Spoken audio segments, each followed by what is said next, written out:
নমস্কার বন্ধুরা, স্বাদের খোঁজে উইথ বান্টির চ্যানেলে আপনাদের সকলকে স্বাগত। বন্ধুরা, আজকে একটি অপূর্ব মাছের রেসিপি নিয়ে চলে এসেছি। চলুন আমি কি মাছের রেসিপি নিয়ে চলে এসেছি আপনাদের দেখিয়ে দিচ্ছি। এখানে আপনাদের দাদা ভাই বাজার থেকে বেশ কিছুটা শঙ্কর মাছ নিয়ে চলে এসেছে। তাই আপনাদের সাথে আজকে শঙ্কর মাছের একটি দুর্দান্ত রেসিপি শেয়ার করতে চলেছি। বন্ধুরা, আমি এখানে মাছটাকে ভালো করে ধুয়ে নিয়ে চলে এসেছি। এসে এবার পরিমাণ মতো নুন দিয়ে দিলাম, আর দিয়ে দিলাম হলুদ গুঁড়ো, দিয়ে এটাকে মাখিয়ে নেব। আর ঝালের জন্য নিয়ে নিয়েছি বেশ কিছুটা পেঁয়াজ। হ্যাঁ বন্ধুরা, আর কিছু লাগবে না, শুধু পেঁয়াজটা লাগবে। আর এখানে মশলার জন্য বেশ কিছুটা আদা রসুন নিয়ে নিয়েছি। আর নিয়ে নিয়েছি এখানে বড় একটা কাশ্মীরি লাল লঙ্কাকে ছোট ছোট করে কেটে গরম জলে ভিজিয়ে দিয়েছি, তবে কালারটা সুন্দর আসবে। আবার এখানে কড়াই বসিয়ে দিয়েছি, তাতে দিয়ে দিলাম পরিমাণ মতো সর্ষের তেল। দিয়ে তেলটা গরম হতে কড়ার চারিপাশে তেলটাকে লাগিয়ে দিলাম। দিয়ে এবার এক এক করে মাছগুলোকে দিয়ে দিলাম। আর এই শঙ্কর মাছের যে রেসিপিটা আমি বানাচ্ছি বন্ধুরা, এটা কিন্তু অবশ্যই সর্ষের তেলে বানাবেন, খেতে অপূর্ব লাগবে। কথা বলতে বলতে আমার মাছগুলো এক পিঠ ভাজা হয়ে গেছে। এইভাবে উল্টে দিচ্ছি, দেখুন মাছগুলো কত সুন্দর লাগছে, পুরো মাংসর মতো দেখতেও লাগছে আর মাংসর মতো খেতেও লাগে। আর এইভাবে যদি রান্না করেন কেউ বুঝতেই পারবে না যে এটা মাছ না মাংস রান্না হয়েছে।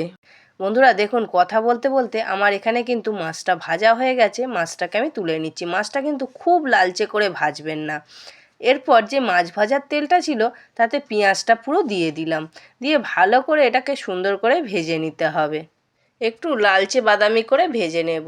একটু তেল মনে হচ্ছিল যেন কম কম লাগছে, যার জন্য আমি দুপলার মতো আরও এই পেঁয়াজটাতে তেল দিয়ে দিলাম। এটি পুরো মাংসর মতো করে কিন্তু রান্না করতে হবে। দেখুন বন্ধুরা, কথা বলতে বলতে পেঁয়াজটা অনেকটা ভাজা হয়ে গেছে। এবার পেঁয়াজের একটা হালকা লালচে বাদামি কালার আনার জন্য আমি অল্প করে 2-4টে চিনির দানা দিয়ে দিলাম। দিয়ে সুন্দর করে ভেজে নিলাম। দেখুন বন্ধুরা, পেঁয়াজের কালারটা কত সুন্দর এসেছে। যেসব নতুন বন্ধুরা ইউটিউব থেকে স্বাদের খোঁজে উইথ বান্টির চ্যানেলের রেসিপিগুলো দেখছেন বন্ধুরা, যদি ভালো লেগে থাকে অবশ্যই একটা লাইক করে চ্যানেলটাকে সাবস্ক্রাইব করে দেবেন। আবারও ফিরে এলাম রান্নার পর্বে। এখানে আমি যে আদা রসুনটা রেখেছিলাম আর লাল লঙ্কাটা রেখেছিলাম সেটাকে একসাথে বেটে সেই পেস্টটা দিয়ে দিলাম। দিয়ে বেশ কিছুক্ষণ ধরে কষিয়ে নিলাম। যখন দেখবেন সুন্দর একটা গন্ধ বেরিয়েছে আর কষানোটা সুন্দর হয়ে গেছে, তখনই দিয়ে দিলাম কন্টেনারটা ধুয়ে জল অল্প করে। দিয়ে একটু নাড়িয়ে চাড়িয়ে নিলাম। নিয়ে অল্প করে নুন, হলুদ গুঁড়ো আর লঙ্কা গুঁড়ো দিয়ে দিলাম। হ্যাঁ, ঝাল যে যেরম খাবেন সেরম পরিমাণ মতো লঙ্কা গুঁড়ো দেবেন, আর নুনটাও দেবেন নিজেদের পরিমাণ মতো। দিয়ে নিয়ে মশলাটাকে সুন্দরভাবে কষাবো।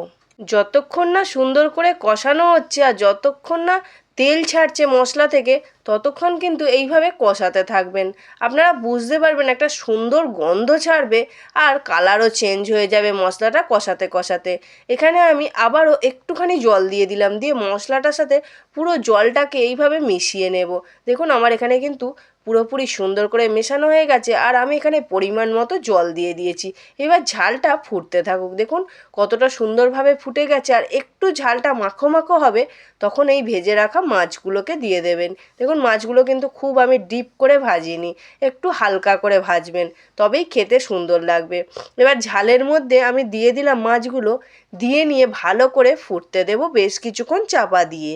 যেসব নতুন বন্ধুরা ফেসবুক থেকে স্বাদের খোঁজে উইথ বান্টির চ্যানেলের রেসিপিগুলো দেখছেন বন্ধুরা, যদি ভালো লেগে থাকে অবশ্যই একটা লাইক করে চ্যানেলটিকে ফলো করে দেবেন আরও নিত্য নতুন ভিডিও পাওয়ার জন্য।